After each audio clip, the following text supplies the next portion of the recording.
வணக்கம். மீடியா 24 தமிழ் செய்திகள் வாசிப்பது உங்கள் லலிதா ரவி. கோவை மாவட்டம் கோவை புளியகுளம் கிராமத்தில் எழுந்தருளி பக்தர்களுக்கு ஆசையும் அருளும் வழங்கும் அருள்மிகு மாரியம்மன் திருக்கோவிலின் தேர் திருவிழா சிறப்பாக நடைபெற்றது. இவ்விழாவில் ஆயிரக்கணக்கான பக்தர்கள் கலந்து கொண்டார்கள். சுட்டெரிக்கும் வெயிலிலும் மாரியம்மனை தரிசிக்க வந்த பக்தர்களின் தாகம் தீர்க்க தமிழக வெற்றிக் கழகத்தின் மாநகர் மாவட்டத்தைச் சேர்ந்த புளியகுளம் பகுதி சார்பில் தமிழக வெற்றிக் கழகம் சார்பில் நீர்மோர், குடிநீர் மற்றும் பழ வகைகளை கொடுத்து பக்தர்களின் தாகத்தை தீர்த்தனர். இச்சிறப்பு வாய்ந்த நிகழ்ச்சியில் தமிழக வெற்றிக் கழகத்தின் கோவை மாநகர் மாவட்ட செயலாளர் சம்பத்குமார் கலந்து கொண்டு குடிநீர், நீர்மோர் வழங்கும் நிகழ்ச்சியை நெகிழ்ச்சியுடன் துவக்கி வைத்தார். மேலும் இந்நிகழ்ச்சியை தமிழக வெற்றிக் கழகத்தின் புளியகுளம் பகுதி பொறுப்பாளர் டேவிட் குமார் சிறப்பாக ஏற்பாடு செய்திருந்தார்.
நிகழ்ச்சியின் இறுதியில் தமிழக வெற்றிக் கழகத்தின் புளியகுளம் பகுதி பொறுப்பாளர் டேவிட் குமார் மீடியா 24 தமிழ் செய்தி சேனலுக்கு சிறப்பு பேட்டியளித்தார் என்பது குறிப்பிடத்தக்கது. என் பெயர் டி டிசா வெரோனிகா, புளியகுளத்திலிருந்து பேசுறேன். எங்க ஊரில் மாரியம்மன் கோவில் திருவிழா நடக்குது. ஆயிரக்கணக்கான பக்தர்களுக்கு தாகம் தீர்க்க குடிநீர், நீர்மோர், பழங்களை கொடுத்து உதவணும். என் பெயர் டேவிட். நான் புளியகுளம் பகுதி கோவை மாவட்டம் மாநகர 66வது வார்டு புளியகுளம் பகுதியில் இருந்து பேசுகிறேன். இன்னைக்கு புளியகுளம் மாரியம்மன் கோவில் தேர் திருவிழாவை முன்னிட்டு பக்தர்களுக்கு என்னென்ன பண்ணீங்க? பக்தர்கள் அனைவருக்கும் நீர்மோர், குடிநீர், பழங்கள் வழங்கினோம். கடுமையான வெயிலிலும் மக்கள் கூட்டமாக வந்தாங்க.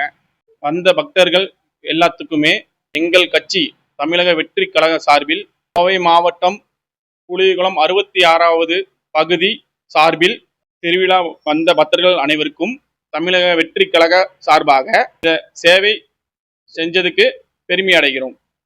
புளியகுளம் மாரியம்மன் கோவில் திருவிழா சிறப்பாக நடந்துச்சுங்க. தமிழக வெற்றி கழக சார்பில் இந்த சேவை செஞ்சதை நாங்கள் ரொம்ப பெருமையாக நினைக்கிறோம். என் பேர் மணிகண்டங்க. நான் புளியகுளத்துலேருந்து பேசுகிறேன்.